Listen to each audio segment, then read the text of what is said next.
ऐसे करे से शुरू से अब हो लगी भैया शुरू से अपने में स्टानी हो खाता कि गोरी फूला झाड़ी मारू अब बाप के अपना परिवार और आई बबुआ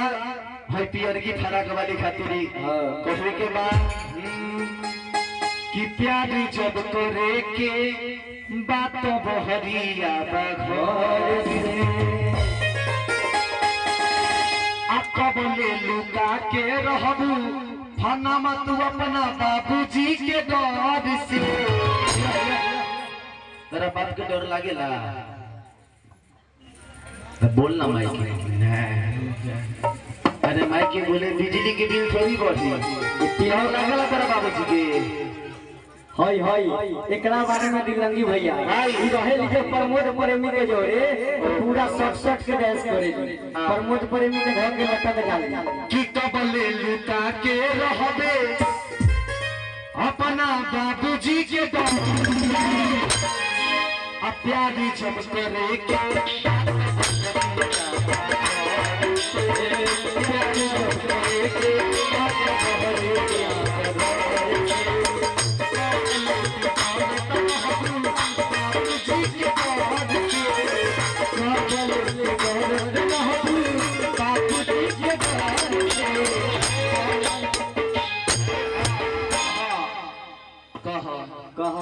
दोनों गोरा में दोनों कहे के कि कबले तू डरत बाबूजी के डर के कबले तू डरत बाबूजी के डर के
माइके बोला हाय हाय ना मत अच्छा एक को भाई सब बतावे लिए कि कबले तू डरत रहबे अच्छा आ हमारा सार तू अपना भाई के डर से ताकि तोर भाई हमारे सारे लागी रिश्ता में ना लगी लागी लागी आ तोहर बाबूजी का लगी हैं हाय बाबू हमारा फेक आईडी से भैया लड़का इनको से पूछ लो ना भाई अब तो इने हमार भाव में तो तू पूछ ना ना ना कि कबले तू डरत रहबे हमारा सारा जी के डर त प्यार जब करे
थोड़ा छापा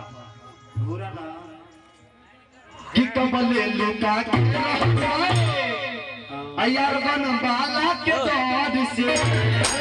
बबुआ बनारसी में चोगू तो प्यारो जब करे के आता